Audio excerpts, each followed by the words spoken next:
Hi friends, welcome to my classroom. বন্ধুরা, এই ভিডিওতে স্তম্ভচিত্র বা বার ডায়াগ্রাম নিয়ে আলোচনা করব। তো প্রথমে আমাদের জানতে হবে যে স্তম্ভচিত্র কাকে বলে।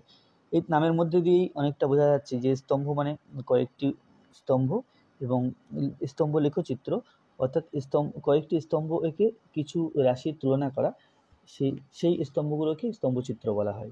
তো আমি এখানে একটা ছবি এঁকেছি, এরকম চিত্র এরকম দেখতে হয়। তো এখানে দেখানো আছে কোনো মাসের নাম, বিভিন্ন মাসের নাম দেওয়া আছে এবং কি পরিমাণ বৃষ্টিপাত হয় সেটা স্তম্ভের আকারে বা স্তম্ভের মাধ্যমে প্রকাশ করা আছে।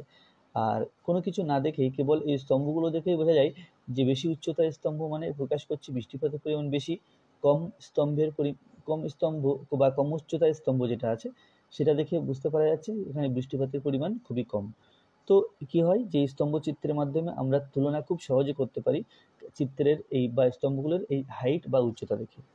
তো প্রথমে সংজ্ঞা হিসেবে বলবো যে স্তম্ভ লেখচিত্র কাকে বলে। যদি বলা হয় তাহলে এক জাতীয় রাশির তুলনামূলক তথ্যগুলিকে যখন স্তম্ভের সাহায্যে প্রকাশ করা হয় তখন ওই স্তম্ভগুলিকে একত্রে স্তম্ভচিত্র বলা হয় বা স্তম্ভ লেখচিত্র বলা হয়।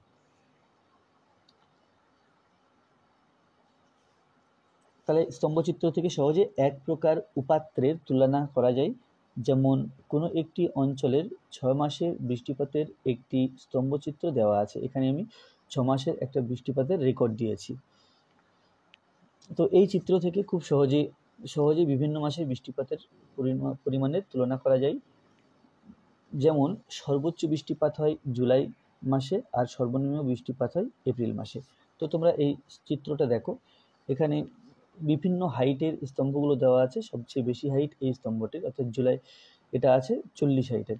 তো জুলাই তার মানে কি বলতে পারবো, এই স্তম্ভচিত্র থেকে বলতে পারবো যে এটা যে এখানে যেহেতু সবচেয়ে হাইট বেশি বা উচ্চতা বেশি, তাহলে জুলাই মাসে বৃষ্টিপাত সবচেয়ে বেশি হয়।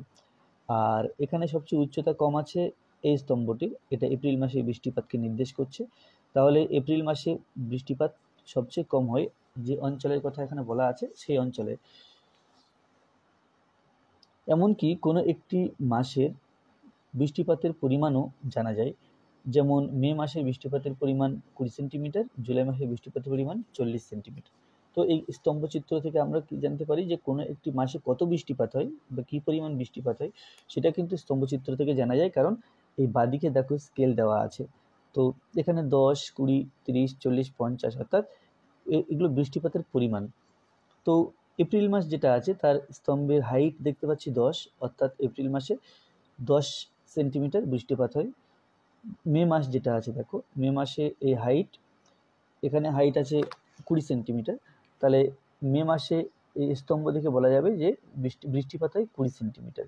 ঠিক একই রকমভাবে যে সবচেয়ে বেশি হাইটের জুলাই মাসে আছে।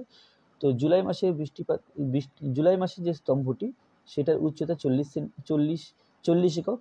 তাহলে আমরা বলতে পারবো কি যে জুলাই মাসে বৃষ্টিপাতের পরিমাণ 40 সেন্টিমিটার। তো কেবল বৃষ্টিপাত নয়, আমরা বিভিন্ন তথ্যকে স্তম্ভচিত্রের মাধ্যমে প্রকাশ করতে পারি। যেমন জানুয়ারি থেকে ডিসেম্বর এই মাসগুলিতে স্টুডেন্টরা কতদিন করে স্কুলে প্রেজেন্ট হয় বা কোন মাসে বেশি করে আসে সেই দিয়েও আমরা এরকম স্তম্ভচিত্র রাখতে পারি। বা কোনো খেলাতে প্রথম 1 ঘন্টায় কেমন পারফরমেন্স, সেকেন্ড 1 ঘন্টায় কেমন পারফরমেন্স, এগুলো আমরা স্তম্ভচিত্রের মাধ্যমে প্রকাশ করতে পারি। আর কেবল এই ছবিটা দেখেই আমরা কিন্তু তুলনা করতে পারি যে কোন মাসে বা কোন সময়ে মানে মানটা সবচেয়ে বেশি এবং কোন সময়ে মানটা সবচেয়ে কম। তো ভিডিওটি ভালো লাগলে অবশ্যই লাইক করবে, কোনো প্রশ্ন থাকলে কমেন্টে জানাবে, আর আমার চ্যানেলে প্রথম হয়ে থাকলে অবশ্যই চ্যানেলটি সাবস্ক্রাইব করবে। ধন্যবাদ।